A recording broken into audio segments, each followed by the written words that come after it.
आपने मेरा गुनगुनाना सुन लिया है, अपना दिल के आवारा न जाने किस पे आएगा। जी हाँ, यह गीत 16वां सावन फिल्म से लिया गया है और 1958 में फिल्म रिलीज हुई थी।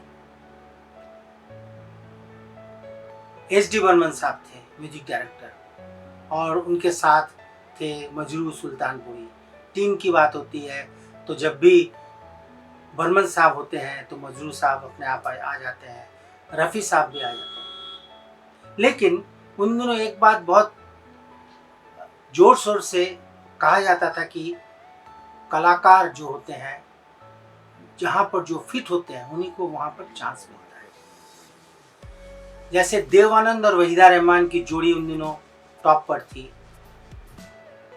कई अच्छी अच्छी फिल्में उन्होंने दी है, CID जैसी फिल्में दी हैं, गाइड जैसी फिल्में दी हैं।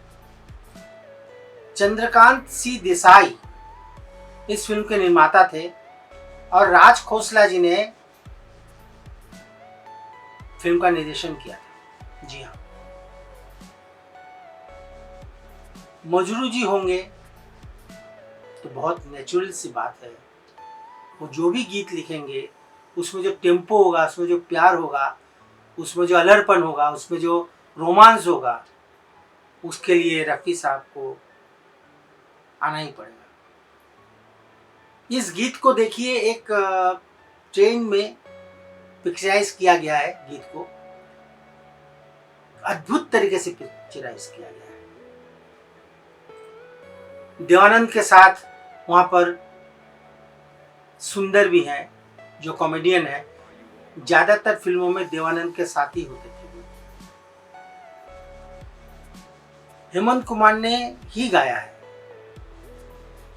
हेमंत कुमार से इस फिल्म में इसलिए गवाया गया क्योंकि रफ़ी जी ने इस गाने को सुनने के बाद उन्होंने सीधे शब्दों में कहा कि इस गाने में जो लय, टेम्पो और जो रूमानियत है उसके लिए हेमंत दादा ही ठीक रहेंगे। अब बताइए, मजरू चाहते थे रफ़ी साहब गाए, लेकिन हेमंत दादा आ गए और जब हेमंत दादा को इस गीत को दिया गया गाने के लिए तो तालियों की गड़गड़ाहट से लोगों ने इस गीत का स्वागत किया, हेमंत दादा का स्वागत किया।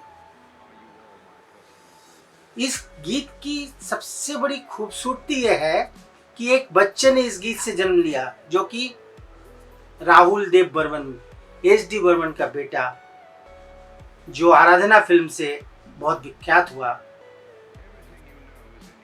उन्होंने इस फिल्म में माउथ ऑर्गन बजाया था और एक संगीतकार इस फिल्म से पहचाने जाने लगे जो बैकग्राउंड में म्यूजिक देते हैं, वो है लक्ष्मीकांत प्यारे लाल।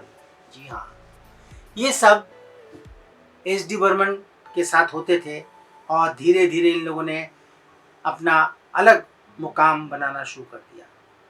एक बात और बता दूं, राज खोसला ने इस फिल्म में कैमियो रोल किया था। जी हाँ, उनकी एक उपस्थिति थी। और लक्ष्मीकांत प्यारेलाल ने क्या किया था, मैंडोलिन बजाया था। आप गाने में देखिए मैंडोलिन किस तरह से बजा रहे हैं, अद्भुत तरीके से। इस पूरे गीत में तरह तरह के साजों का इस्तेमाल किया गया है। तो ये दोनों संगीतकार, हम ये नहीं कहते कि इसी फिल्म से पैदा हुए हैं, लेकिन यहाँ से शुरुआत हो चुकी थी। दोनों ने एक साथ माइक्रोफोन साझा किया, दोनों संगीतकारों ने, RD ने, लक्ष्मीकांत प्यारेलाल। मैं इन लोगों को सलाम पेश करता हूँ कि इन लोगों ने बचपन से ही फिल्मों में आकर वो स्तर, वो एक ऊंचाई, अपने आप को उस ऊंचाई तक ले गए जहां पर ले जाना बहुत मुश्किल काम है। देवानंद जी बहुत ही स्मार्ट लुक में इसमें दिख रहे थे। गाना गाते वक्त उनकी लिपसिंग देखिए, ऐसा कभी नहीं लगा कि ये गाना देव साहब नहीं गा रहे हैं, लग रहा है कि देव साहब ही गा रहे हैं। हेमंत कुमार की लिपसिंग इस तरह से मिल गई थी कि गाने के टेम्पो भी बरकरार रहा और गानों में, इस गीत में कशिश देखिए और एस.डी. बर्मन के साजों का इस्तेमाल देखिए। एक अविस्मरणीय गीत।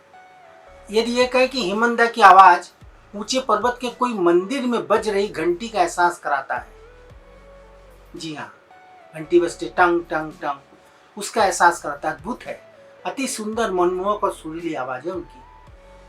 इसमें कोई दो राय नहीं कि संगीत और गीत बहुत सरल है, लेकिन फिर भी यह गीत प्रभाव के साथ पूरी तरह से आज भी अपना पूरा प्रभाव छोड़ता है।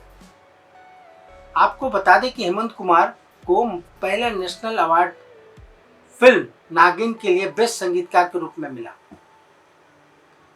उनकी मृत्यु के लगभग 2 दशक बाद ग्रामोफोन कंपनी ऑफ इंडिया हर साल हेमंत मुखोपाध्याय का कम से कम एक एल्बम जरूर जारी करती है, जो उनके गीतों की व्यावसायिक व्यवहार्यता के कारण उनके पुराने गीतों को फिर से याद कराता है। मतलब उनकी एक गीत आप एक साल भूल गए तो दूसरे साल फिर एक एल्बम आ जाएगा, पुराने गीतों का एल्बम। उनकी विरासत अभी भी उनके द्वारा रिकॉर्ड किए गए गीतों, उनके द्वारा रचित संगीत और बंगाल और शेष भारत के कई पुरुष गायकों के माध्यम से जीवित है।